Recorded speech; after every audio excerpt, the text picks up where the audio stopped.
Welcome, my name is Marc Wright and this is Aspire Dating, where we aspire to improve your dating and relationships.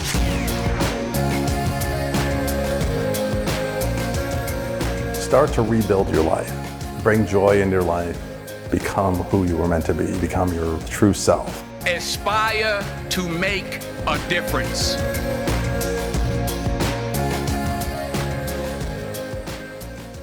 This episode is titled The Bomb. A bomb has gone off in your life. Basically, it's some kind of tragedy. Either someone has passed away or your relationship is ending, but something cataclysmic has caused an earthquake in your life. And how you deal with it will really impact your life going forward. The first thing I would highly recommend is get help. You have a potential of going into free fall, depending upon what the situation is. You will definitely need to reach out to family and friends, but also I recommend getting a therapist, getting maybe even a marriage therapist if there's still hope within the relationship, but you definitely need help because your number one concern is going to be getting into a depression or getting into something that's going to be catastrophic for your own personal well-being. You just need to make sure that you're going to make it day to day. You're not going to do something crazy.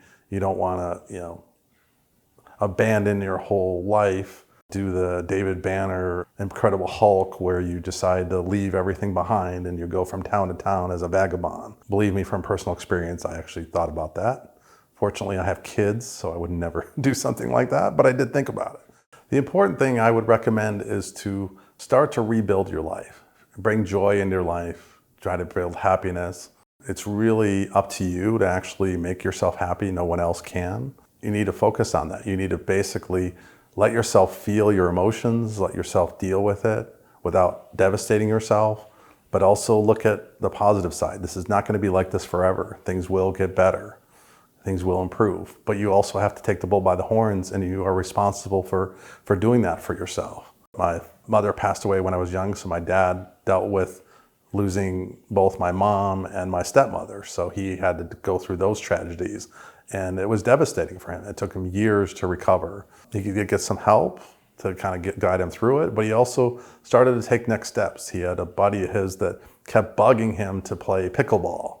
I don't know if most of you are familiar with it. The pickleball is all the rage now.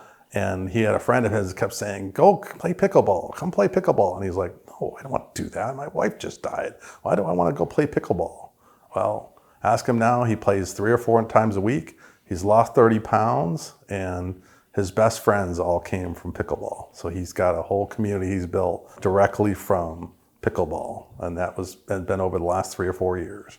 In my own situation, as you can see behind me, I bought a guitar and learned how to play it over the last 2.5 years. I'm kind of old school like that because I knew that if I bought a guitar and didn't take lessons, it would just sit there in the corner of my apartment. I have a buddy of mine that bought his around the same time as I did.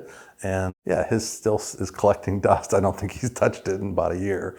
And I am no virtuoso. I'm not very good with my guitar, but I go to lessons. I go lessons once a week and I've kind of done that as part of rebuilding my life. The other thing I've done is I've also been learning how to speak Spanish. Hola! Vámonos, amigos! And I also do yoga and meditation, things like that. And I'm always kind of learning and kind of building. And that's one thing I recommend. Come up with things that really bring you joy. What things are in your life that you like and can really help and resonate with you. And if you don't know, try things. Go, hey, maybe go on a Google search and do try something. You're like, I've always wanted to do this, or I want to do that. Just try different things. Another thing I would also recommend is working on friendships. Many of us, as we're adults, I think it goes for women too, but definitely men, we don't have a lot of close friends. I had mostly had friends that were through my relationship. We usually have friends that are the husband of your spouse's best friend, those kind of things. I actually highly recommend one of my best friends I met was from Bumble BFF. There's a section on the Bumble app, which we will talk about when we get to the online dating, but there is a part of Bumble that is actually dedicated to making friends. And I highly recommend trying that out. It also would be a good way to test out your profile, because you can create a profile on there that you can kind of adapt a little bit later on for online dating.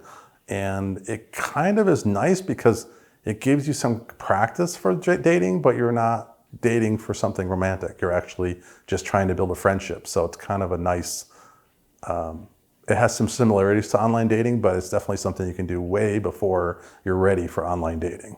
One of the big suggestions I have is do not pester your ex. If you've gotten dumped or you're the one leaving, whatever the situation is, the last thing you need to do is be reaching out to them and begging them to take you back. The way, if you want to get them back, change yourself. Become the person that they fell in love with. Become who you were meant to be.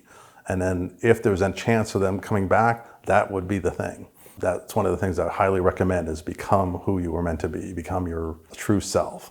But also don't count on that. Don't count on them coming back. You know, rebuild your life, build yourself up without expectations of the person coming back, because it may or may not ever happen. So you have to kind of walk away without ever thinking that that's going to happen. Reminds me of when I was in college, one of my buddies, I had a bad breakup and the woman said, I need space. I was devastated and I kept, messaging her and calling. Well, this is back before there was text messaging, but I would call her and say, what happened? Let's get back together, all this stuff. And my buddy told me his dad's word of advice was, when a woman says they want space, you put them on Pluto.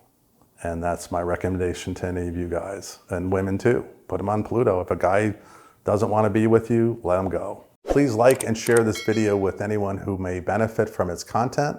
It's word of mouth from people like you who will help this channel to grow.